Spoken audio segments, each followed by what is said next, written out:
भी डर है। किसी को बताएंगे नहीं, वो भी जान लेगा, ये भी डर है। किसी के लिए प्रार्थना नहीं करेंगे, कोई बीमार है, परेशान है, प्रार्थना करेंगे कि वो चंगा हो जाए, कहेंगे हमारे ऊपर आ जाएगा, ये भी डर है। यानी कई प्रकार का डर इसमें आता है।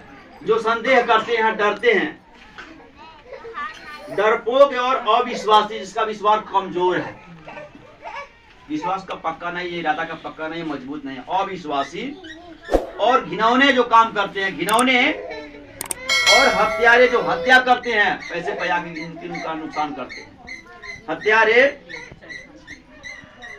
और व्यभिचारियों और टोनहो और मूर्ति पूजक। फिर यहाँ लिखा मूर्ति पूजक, जो मूर्ति की पूजा करते हैं, मूर्ति पूजक और सब झूठ का भाग उस झील में मिलेगा जो आग और गंधक से जलती रहती है, ये दूसरी मृत्यु है।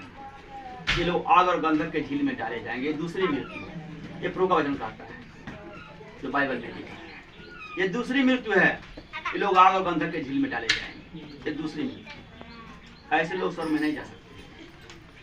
हालेलुया। क्या हम वचन आपको कैसा सिखाते हैं? खराई पर पवित्र जीवन जीने के लिए, सही मार्ग पर चलने के लिए आपका जीवन क्या होना चाहिए? आप किधर जा रहे हैं?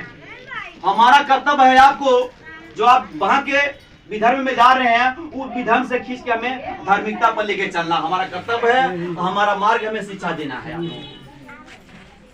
क्योंकि जब तक हम आपको कहते हैं आंख है पर देख नहीं पाएगा, कान है पर सुन नहीं पाएगा, उस तक सब पढ़ते हैं पर नजर नहीं डाल पाते हैं, ध्यान नहीं कर पाते हैं कि वचन क्या कहता है। जब तक आप वचन को पढ़ेंगे, समझेंगे और अपने मन को परिवर्तन नहीं करेंगे, उद्धार कैसे पा सकते हैं? हमारा कार्य है बताना, आपको सिखाना, समझाना, विधर्म से फिर आपके मन को धार्मिकता को लेके जाना, कुकर्म से फिरा करके नेक कर्म करवाना। मन में जितनी बुराइयां हैं, जितनी कमियां हैं, जितने विधर्म, जितने पाप हैं, उसको छोड़ करके नेक कर्म करना हमारा सिखाना धर्म है, कर्तव्य है मेरा। और मैं ये प्रभु के वचन अनुसार आपको सिखा रहा हूँ, बता रहा हूँ। यदि आप पकड़ेंगे, मानेंगे, आपका जीवन धन्य होगा, आपका जीवन धन्य हो जाएगा। आप नरक में जाने से, नाश होने से बचेंगे। जो यहाँ पर लिखा है कि इसमें लिखा है कि मूर्ति पूजक और सब झूठ का भाग उस झील में मिलेगा जो आग और गंधक से जलती रहती है, दूसरी मृत्यु है।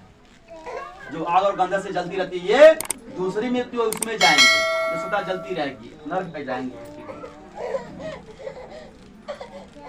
प्रकाशित वाक्य 21:8 में वचन कहता है, दुनिया में ऐसे कोई मनुष्य नहीं, दुनिया में, प्रकाशित वाक्य 21:8 कहता है कि दुनिया में ऐसा कोई मनुष्य नहीं जिसने इन पदों में लिखे गए पापों में से एक भी नहीं किया हो।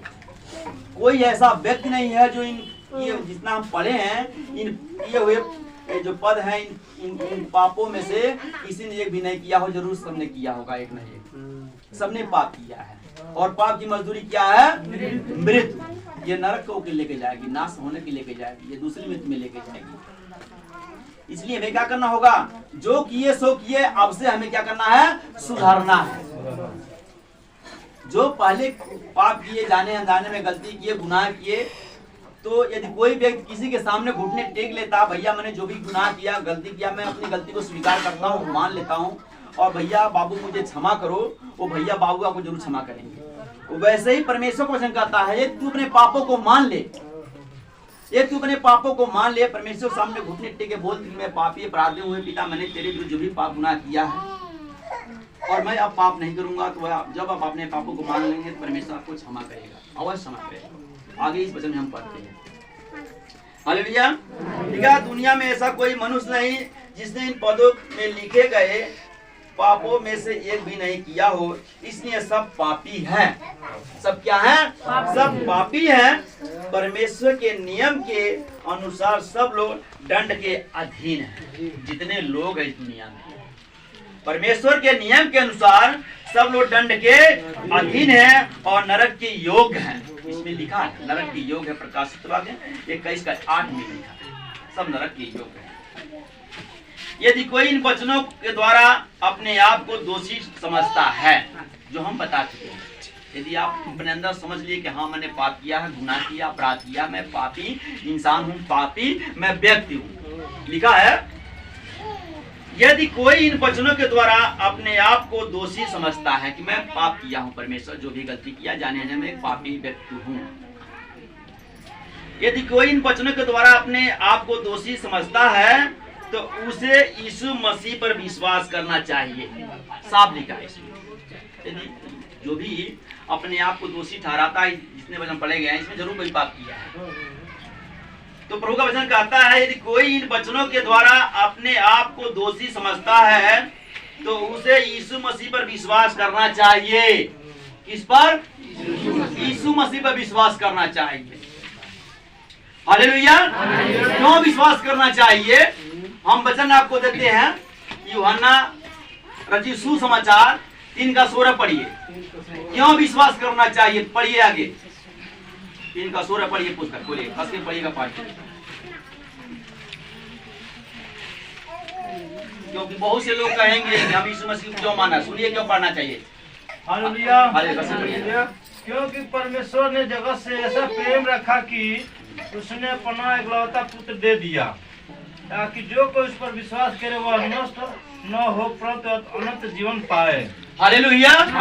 हालेलुया। प्रभु का वचन कहता है परमेश्वर ने खुद गवाही दे के भेजा और कहा है, परमेश्वर खुद कह रहे हैं कि परमेश्वर ने जगत से ऐसा प्रेम किया, खुद गवाही दे रहे हैं परमेश्वर ने जगत से ऐसा प्रेम किया। यूहन्ना रचित सुसमाचार 3:16 में लिखा है क्योंकि परमेश्वर ने जगत से ऐसा प्रेम किया कि उसने अपना इकलौता पुत्र दे दिया ताकि जो कोई उस पर विश्वास करे वह क्या हो?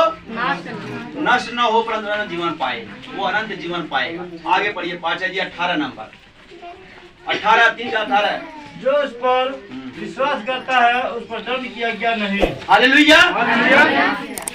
3:18 में लिखा है कि जो कोई इस पर विश्वास करता है यीशु मसीह पर उस पर दंड किया गया नहीं।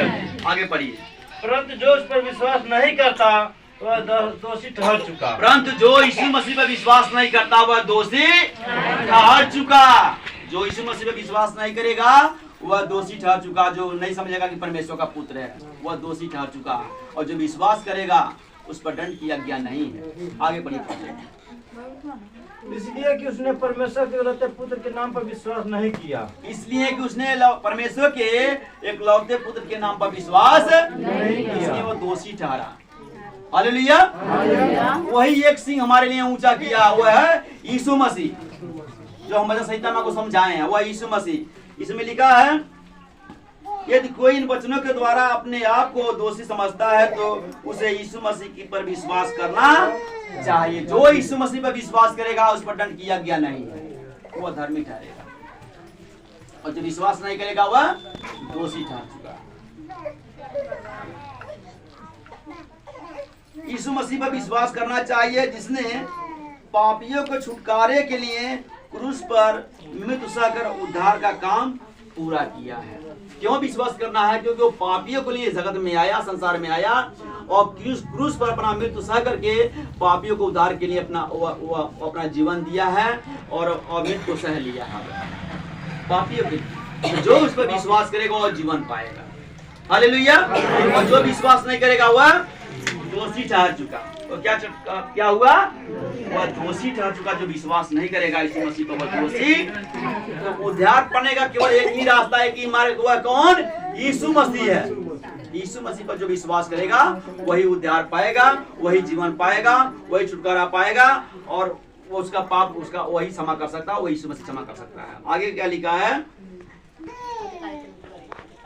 जिसने पापियों के छुटकारे के लिए क्रूस पर मृत्यु सहकर उद्धार का काम किया। विश्वास से यीशु मसीह को अपने दिल में उद्धारकर्ता व प्रभु स्वीकार करें। विश्वास क्या करें? विश्वास से प्रभु यीशु मसीह को अपना उद्धारकर्ता स्वीकार करें।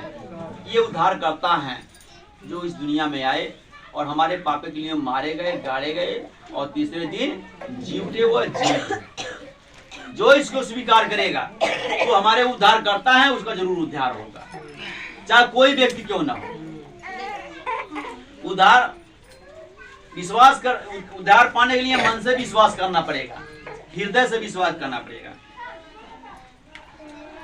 विश्वास में से यीशु मसीह को अपने दिल में उद्धार व प्रभु स्वीकार करें, अपने दिल में उद्धार करता है प्रभु स्वीकार करें, क्योंकि लिखा है कि जितनों ने उसे ग्रहण किया, जितने लोगों ने उसको स्वीकार किया कि यीशु प्रभु है, वो उद्धार करता, अपने हृदय में विचार किया और उसको स्वीकार किया, लिखा है कि जितनों ने उसे ग्रहण किया उसने उन्हें परमेश्वर की संतान होने का अधिकार दिया। तो परमेश्वर के संतान होंगे जो लोग विश्वास करेंगे यीशु मसीह पर, वो परमेश्वर के संतान होंगे, इसमें साफ लिखा हुआ है।